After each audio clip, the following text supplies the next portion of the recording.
1981 జనాభా లెక్కల ప్రకారం దళిత ఆదివాసీ అక్షరాస్యత శాతం చాలా తక్కువగా ఉండడం, అందులో ఆడపిల్లల అక్షరాస్యత శాతం మరీ అత్యల్పంగా ఉండడం వల్ల 1980లో ఆమ్నెస్టీ ఇంటర్నేషనల్ సంస్థ ఇచ్చిన నివేదిక ప్రకారం భారతదేశంలో 30 ఏళ్ల స్వాతంత్ర భారత్లో అక్షరాస్యతలో ఎస్సీ మహిళలు ప్రపంచ అక్షరాస్యతలో అత్యంత వెనుకబడిన దేశంగా గుర్తించడం జరిగింది.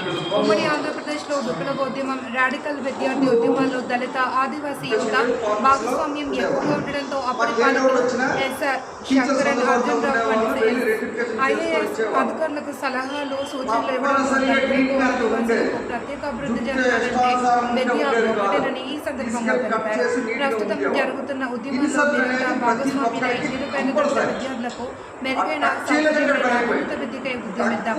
ఈ సందర్భంగా శ్రీకాకుళం జిల్లా దళిత సంఘ నాయకులు పేర్కొన్నారు. ఈ రెండు కంపల్సరీ టెస్టుల్లో మార్కులు కానీ రాకపోతే వెంటనే ఇంటికి ఇంటిమేషన్ వెళ్ళేది. ఆ రకంగా ఉండే పరిస్థితి ఉంది. అప్పటికి చూసుకుంటే 20 సంవత్సరాల్లో సౌకర్యాలన్నీ 0 దశకి చేరుకున్నాం. ఇప్పుడు మనం మేల్కొన్నాం. 20 సంవత్సరాల తర్వాత మేల్కోవాలి. మేల్కోకపోతే ఏమవుతుందంటే మన జిల్లాలో 73 సంక్షేమ హాస్టళ్ళు ఉన్నాయి. ఈరోజు 30కి చేరే. ఎందుకనంటే పిల్లలు లేరనే ఉద్దేశంతో 33 సంక్షేమ హాస్టల్ ఎత్తివేత కార్యక్రమం మొదలెట్టారు. గురుకులాలు కూడా అంటే రాష్ట్ర వ్యాప్తంగా 190 ఉన్నాయి. అంత ఎక్కువ కూడా లేవు. మన జిల్లాలో, ఉమ్మడి జిల్లాలో 12 ఉన్నాయి. విజయనగరంలో 9 ఉన్నాయి. వైజాగ్ జిల్లాలో 12 ఉన్నాయి. ఇలా చూసుకుంటూ పోతే ఏంటది కోస్తా జిల్లాలోనే, రాయలసీమ జిల్లాలోనే ఎస్సీ జనాభా ఎక్కువ కాబట్టి అక్కడ 25 నుండి 30 వరకు హాస్టల్స్ ఉన్నాయి. ఇప్పుడు గత 15 సంవత్సరాల నుండి చూస్తే ఇవన్నీ సెంటెడ్ పాఠశాలలు. 10th class సెంటే. ఎంతమంది వెళ్తే అంతమంది పాస్ అవ్వాల్సిందే. ఫెయిల్ అవ్వడానికి అవకాశం ఉండేది కాదు. హెచ్ఆర్లు కానీ, దుప్పల వలస కానీ, కొల్లు వలస కానీ, కంచెలు కానీ ఇవన్నీ మీరు పరిశీలించండి. చూస్తే ఎక్కడ ఫెయిల్ అయిన పరిస్థితి. కానీ ఈరోజు పరిస్థితి ఏంటి? 70% వస్తే భుజాలు గజాలు అయిపోతాయి. 80% చాలా బాగా చేసామని చెప్పేసి చెప్తున్న పరిస్థితి ఉంది.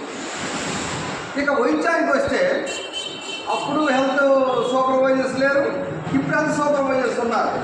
కానీ సఫిషియెంట్ బెడ్స్ సప్లై లేదు. మళ్ళీ రిమ్స్ హాస్పిటల్కి తీసుకొని రావాలి.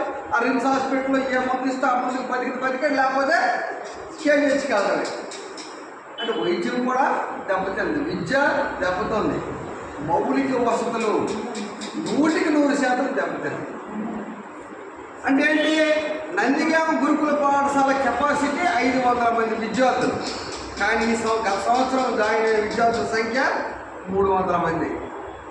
మరి ఈ సంవత్సరం ఆ సంఖ్య తగ్గింది అనుకోండి, ఆ పాఠశాల ఉంటుందా?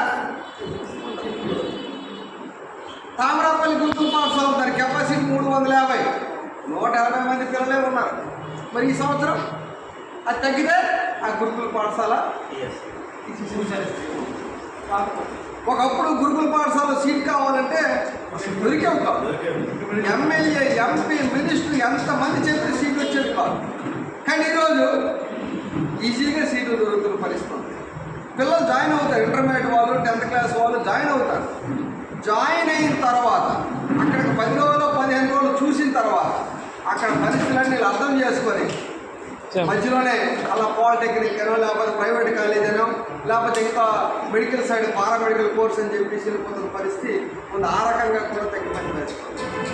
గత సంవత్సరంతో పోలిస్తే ఈ సంవత్సరం 10th క్లాస్ రిజల్ట్స్ 85% వచ్చింది. గత సంవత్సరం 80% వచ్చింది. కొన్ని స్కూల్స్లో అయితే 17 మంది పోయారు, కొన్ని స్కూల్స్లో 18 మంది పోయారు, కొన్ని స్కూల్స్లో 0